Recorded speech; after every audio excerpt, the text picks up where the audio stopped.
Commander Zethran stood on the bridge of his massive warship and looked at the screens showing the primitive human vessels ahead. The Velkorn Empire had ruled the galaxy for 3,000 years and conquered hundreds of worlds. These humans were new to space travel, and their ships looked ugly and blocky like flying boxes with engines attached. Zethran felt certain this would be another easy victory for the Empire. The humans had only discovered faster-than-light travel 20 years ago.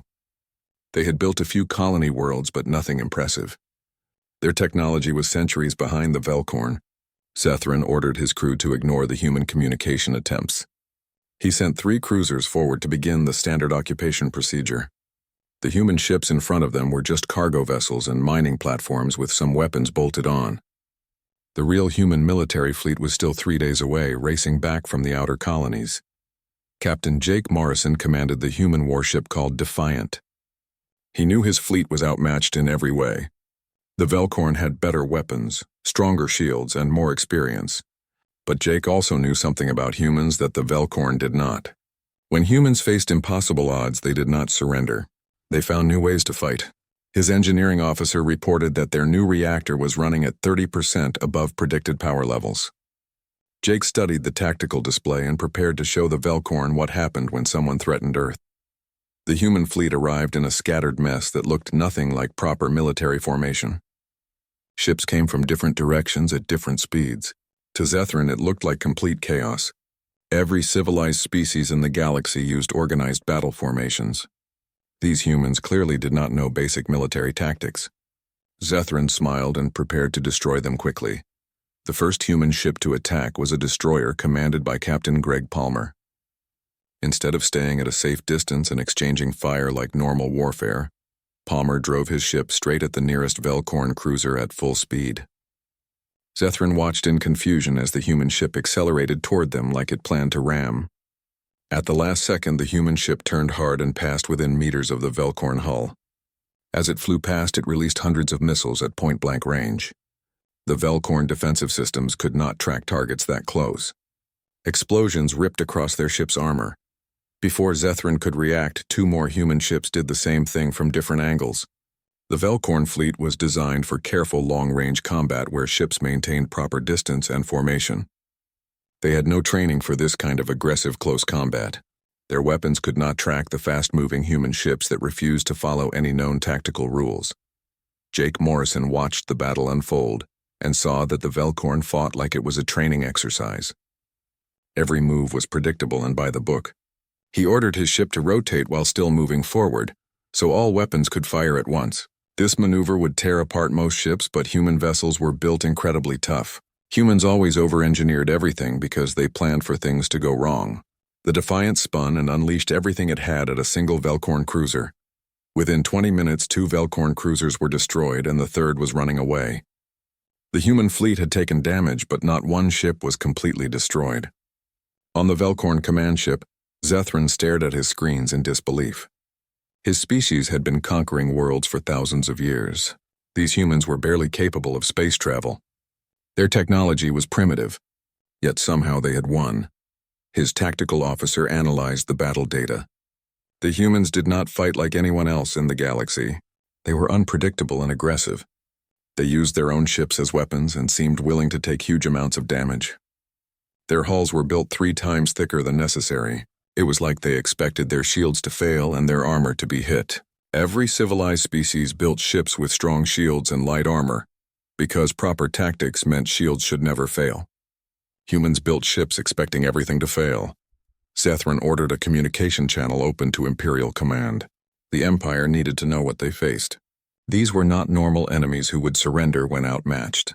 These were humans who built their ships like tanks and fought like madmen. They had redundant systems for their redundant systems.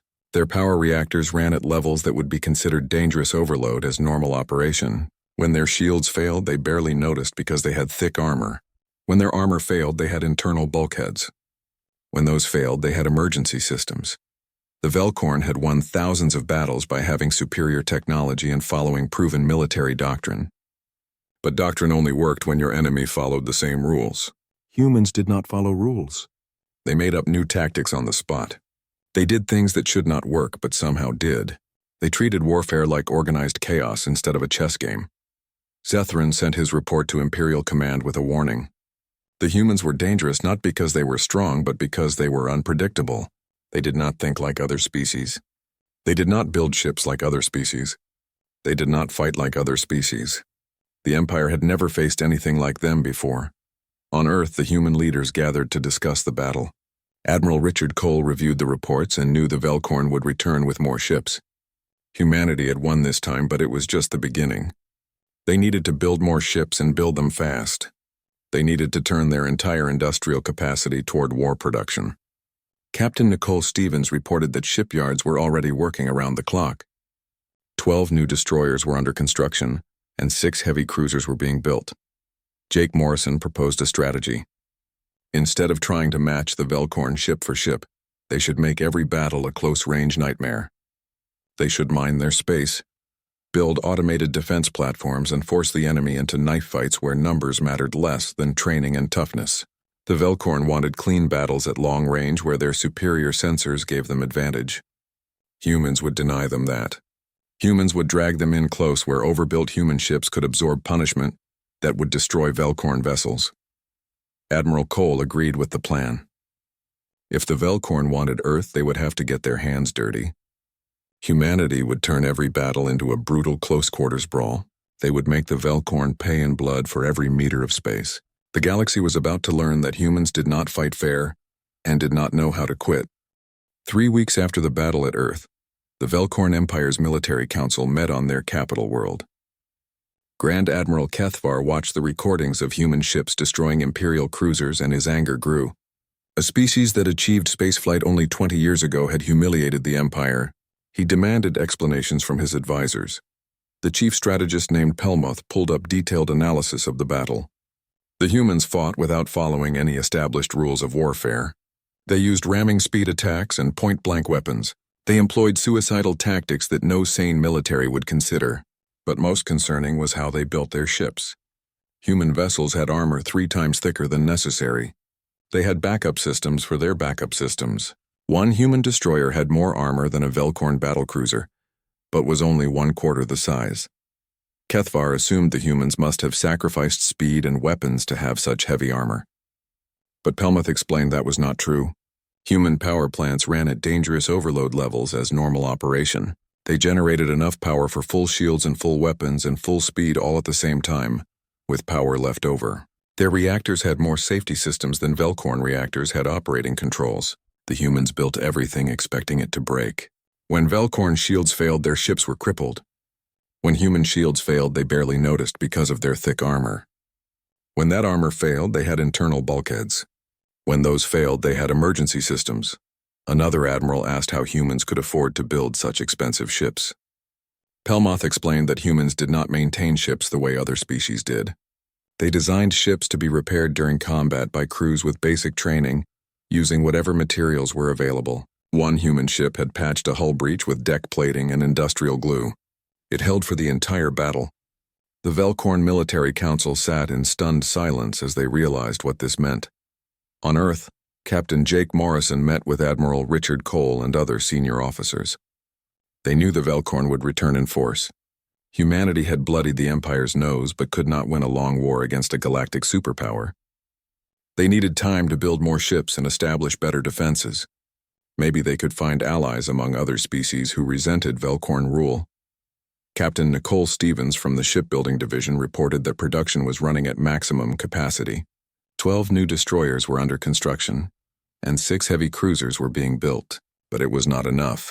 When the Velcorn returned, humanity would be outnumbered 10-1. Jake proposed they not try to fight ship against ship. Instead, they would make every engagement a close-range battle where Velcorn numbers meant less. They would fill space with mines and automated weapons platforms. They would turn every fight into a brutal knife fight. Admiral Cole liked the idea. The Velcorn military doctrine was built around long-range combat with ships in careful formations. Humanity would deny them that advantage. They would drag the Velcorn in close where training mattered more than numbers and where tough human ships could take more punishment. A young officer named Lieutenant Kevin Barnes spoke up. He had been studying a captured Velcorn ship. Their targeting systems were incredibly advanced for long-range precision strikes, But at close range, they were actually slower than human systems because the Velcorn never fought at close range. Jake realized the Velcorn had optimized everything for the kind of warfare they had always won. Humanity would force them to fight a completely different kind of war. Nicole suggested building new ships specifically designed for brutal close combat. Heavier armor, shorter range weapons with higher fire rates and extremely maneuverable engines. They would turn human technological disadvantage into an advantage by fighting on human terms.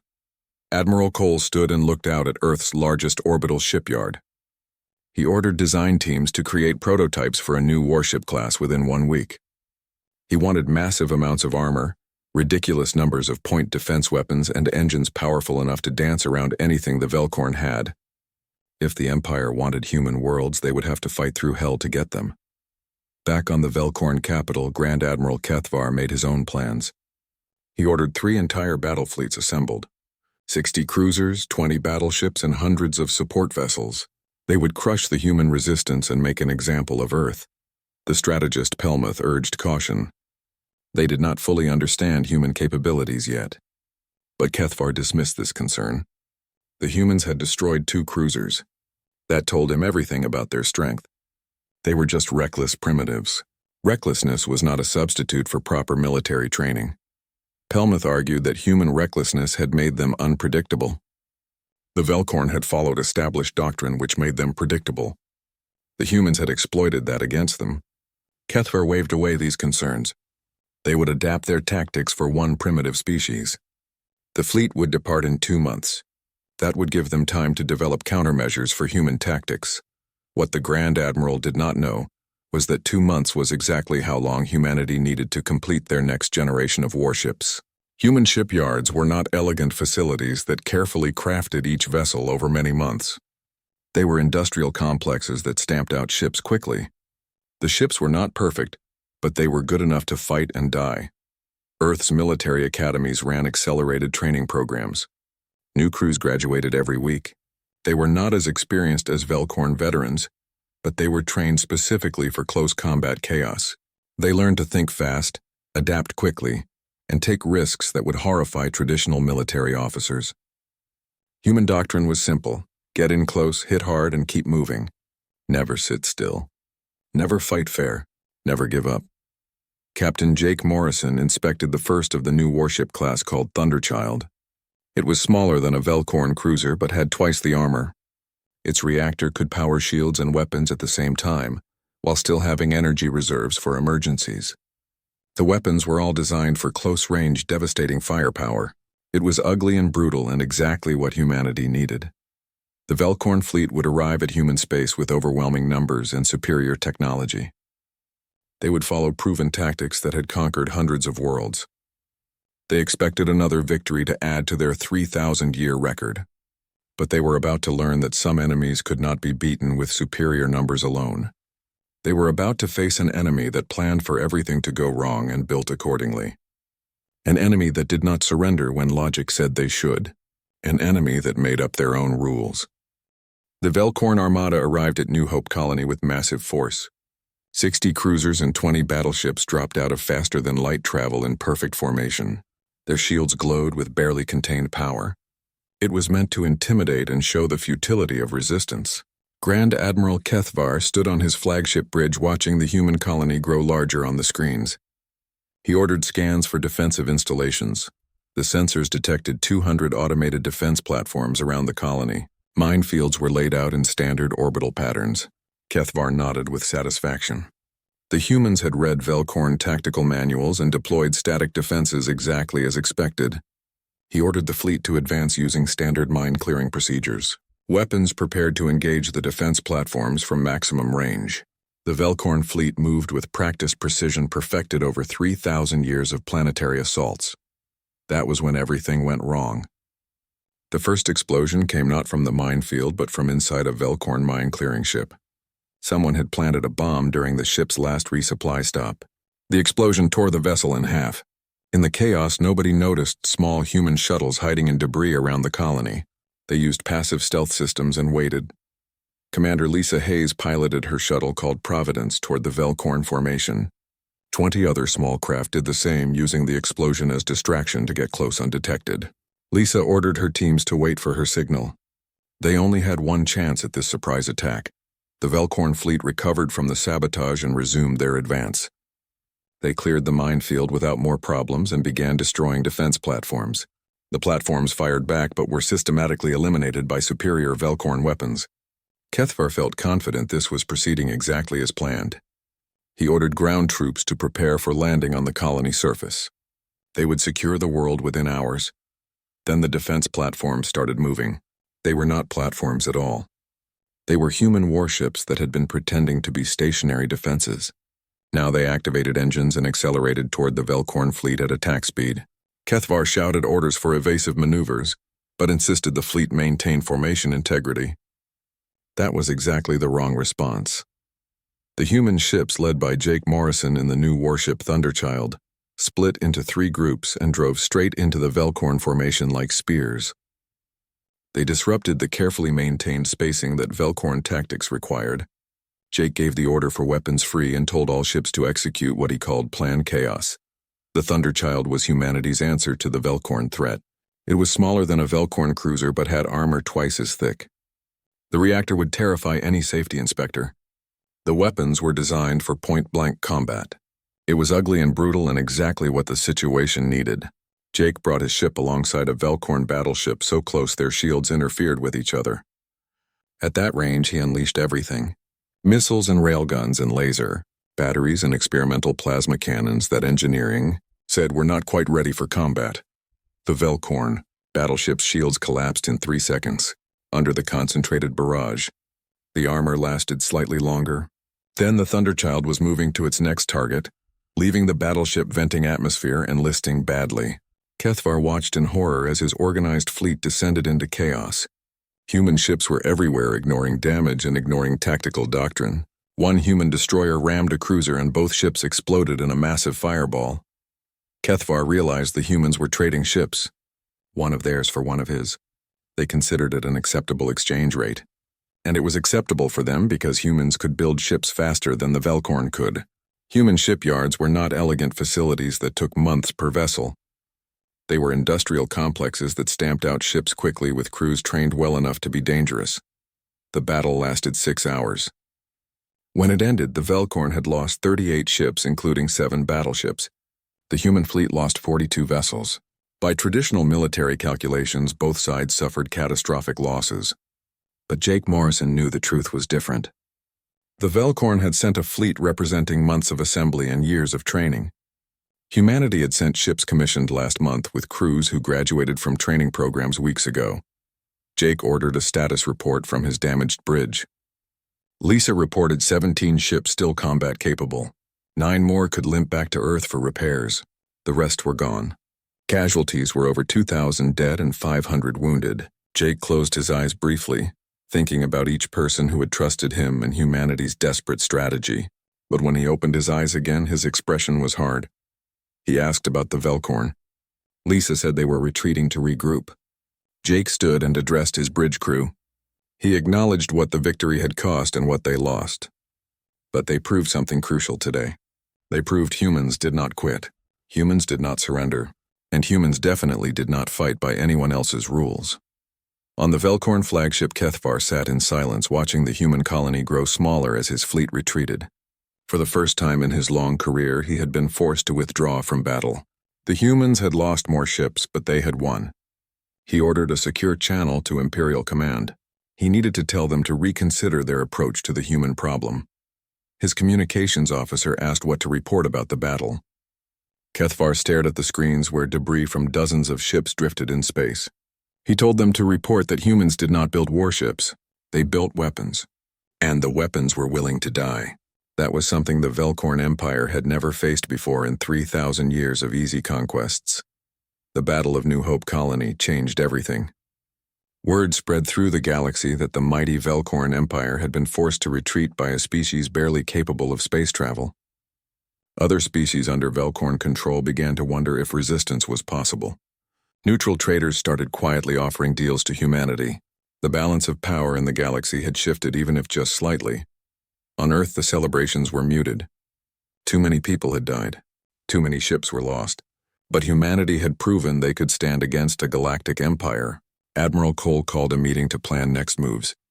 They could not win a war of attrition against the Velcorn, but they could make every battle so costly that the Empire would eventually decide conquest was not worth the price. Jake Morrison proposed expanding the strategy.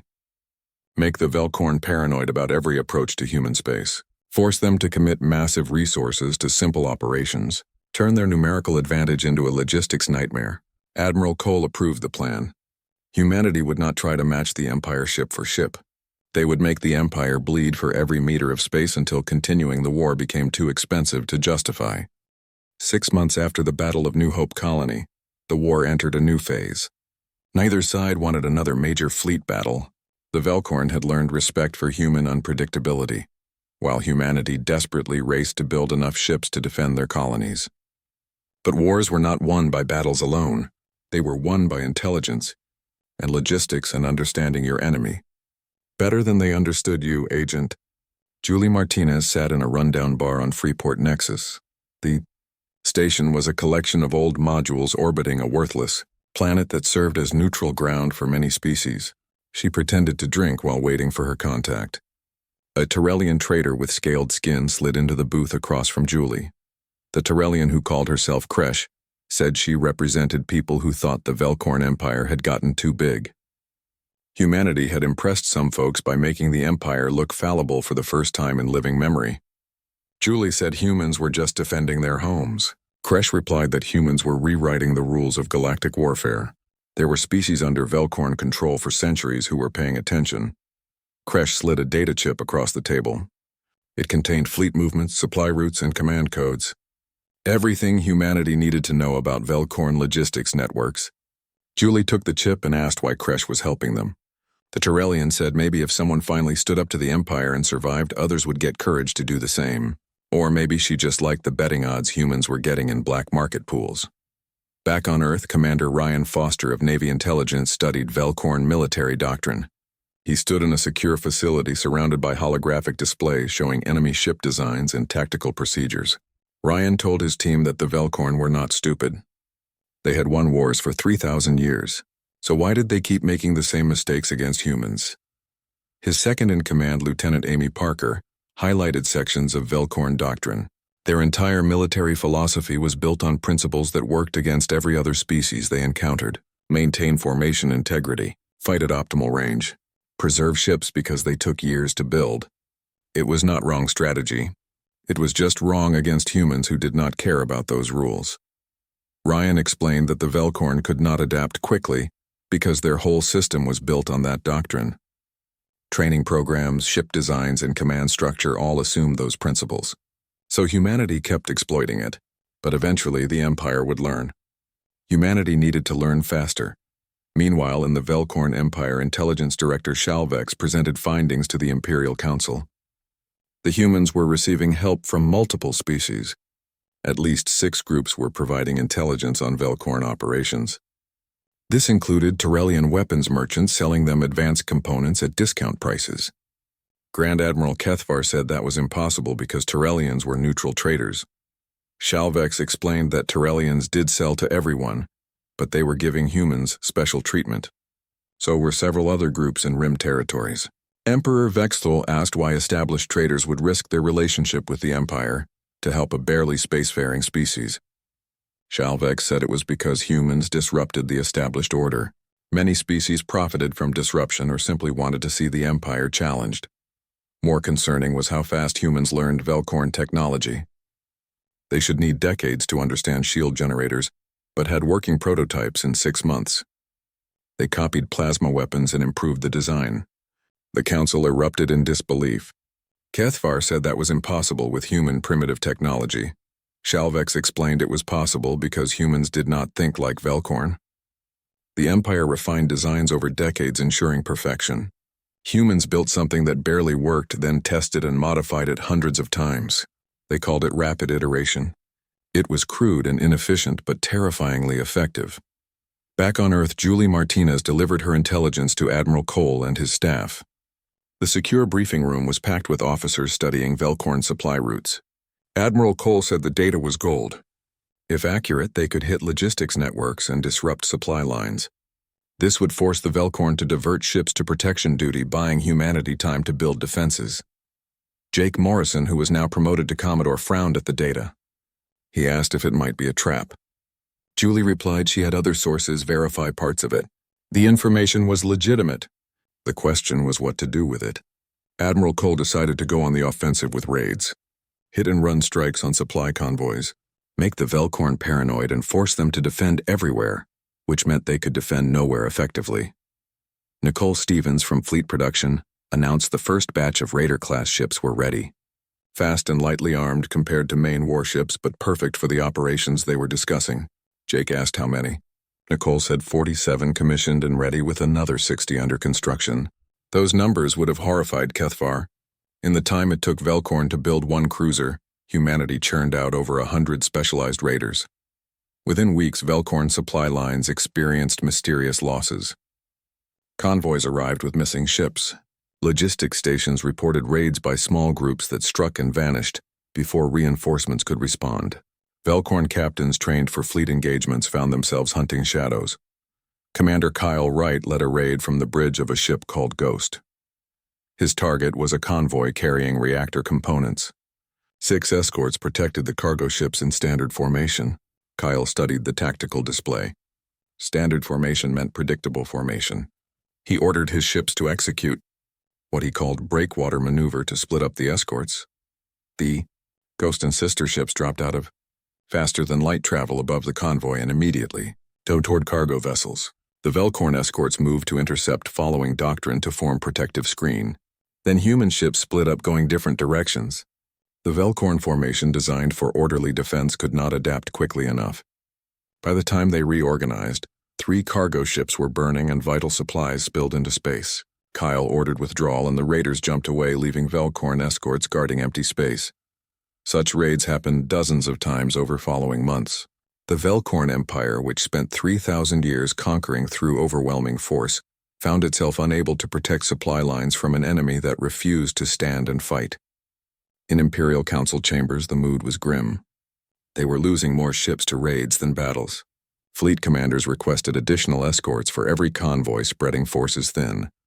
Kethvar argued they should stop trying to defend everything and mass fleet for one decisive blow against Earth itself.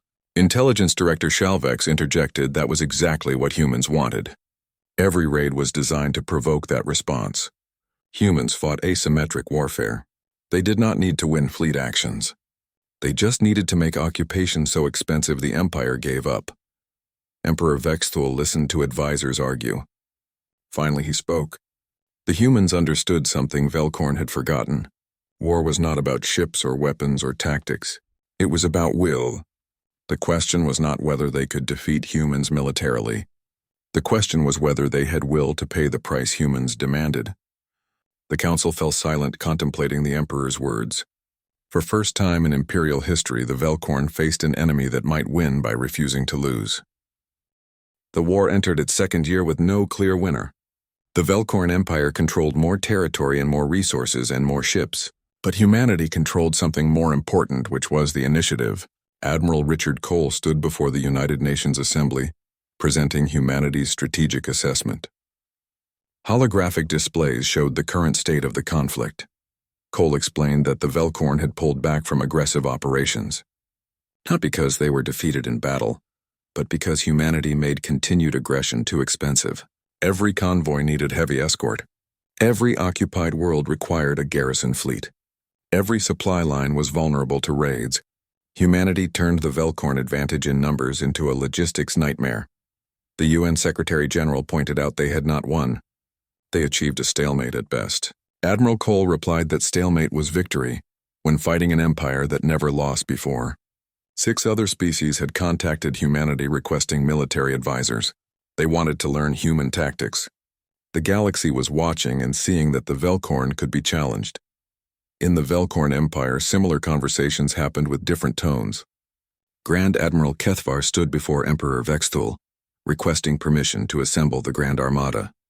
500 ships and everything they could spare from other sectors. They could overwhelm humans through sheer numbers. The Emperor asked what would happen after that. They destroy shipyards and humans rebuild. They occupy colonies and humans raid supply lines until forced to withdraw. They destroy Earth itself and become monsters every species and galaxy feared. Kethvar asked what the Emperor suggested. Negotiate with primitives who had been in space barely 2 decades. Emperor Vextol said they should adapt as humans had adapted. He gestured to displays showing human ship designs. Look at what they accomplished in 2 years. They went from 3 colony worlds to a fleet threatening Velcorn operations across multiple sectors, not through superior technology but through determination and innovative thinking. Kethvar protested they were reckless. The Emperor replied they were desperate and desperate species were dangerous. The Emperor stood and walked to windows overlooking the capital. He said what frightened him most about humans was not tactics or ships or willingness to die. It was their potential. If they accomplished this much in 2 years while fighting for survival, what might they accomplish in 20 years of peace or 200 years? On Earth, Commodore. Jake Morrison talked with Dr. Helen Wright, who was a xenopsychologist studying Velcorn culture. Helen explained the Velcorn would not stop. Their empire was built on military supremacy. If they backed down from humans, it opened doors for every other species to question Velcorn dominance. Jake said they were locked in a war neither side could afford to lose but could not figure how to win. Helen suggested they change the terms entirely. The empire was not unified. Dozens of species were under Velcorn control, and many preferred independence but lacked military strength. What if humanity offered them an alternative? Jake asked if she wanted humanity to foment rebellion across the empire. Helen said she wanted to offer a third option between Velcorn domination and isolation. A coalition of independent worlds mutually defended with humans providing military training and support. They could not beat the empire alone but might not have to. The idea was radical and dangerous and exactly the kind of unconventional thinking that kept humanity alive. Within months, human diplomats made quiet contact with various species offering technical assistance and military training, and most importantly, hope. The Turellians who had been quietly helping were first to openly align with humans, then manufacturing conglomerates who saw profit in supporting the underdog, then smaller species in fringe worlds and independent colonies. Not an empire, but a network. The Velcorn could conquer territory, but how did you conquer a network?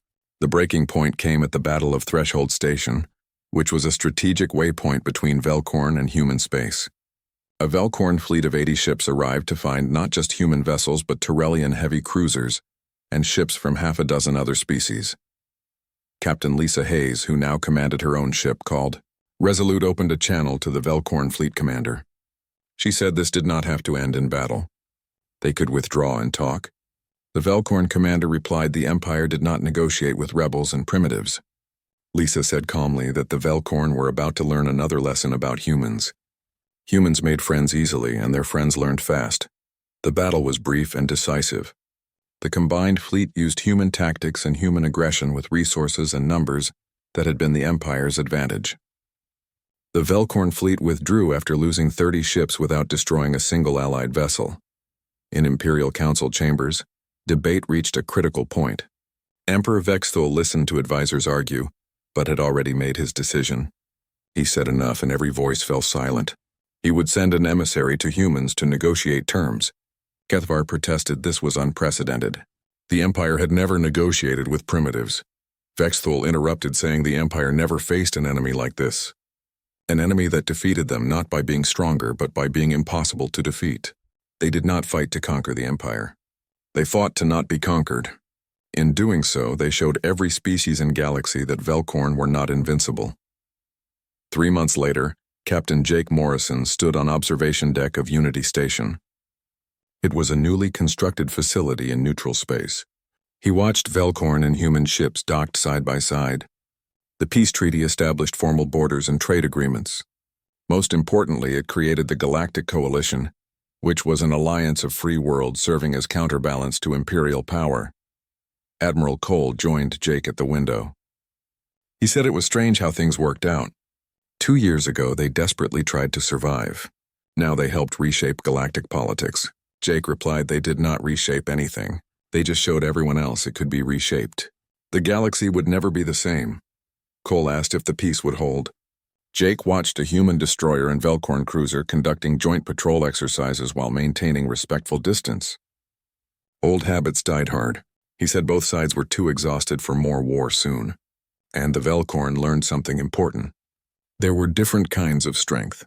They had the strongest fleet, but humans had nothing to lose and everything to fight for. Sometimes that mattered more. On the Velkorn homeworld, Emperor Vextol looked at reports from across the Empire. Several client species requested greater autonomy, emboldened by humanity's example. Some worlds openly defied imperial edicts. The Empire was not collapsing, but it was changing whether the Velkorn liked it or not. His advisor Shalvek said quietly that some council members believed the Emperor gave up too easily. They could have worn humans down eventually. Vextol replied perhaps they could have. Or perhaps they would have bled themselves dry in the process. Humans taught the galaxy a valuable lesson. The strongest military did not always win. Sometimes survival was its own form of victory. He turned from the window with ancient eyes, thoughtful. Humans did not defeat them. They made continuing war more expensive than making peace. That was wisdom the Empire forgot in 3,000 years of easy conquests. Shalvex asked what happens now. The Emperor said now they adapt as humans did. The galaxy had new rules and they must learn to thrive under them or go. The way of every empire that failed to change. Years later, historians debated the exact turning point of what became known as the Velkorn Human War. Some said it was Battle of Sol, where humanity first proved they could fight. Others claimed Battle of New Hope Colony, where they showed they could win.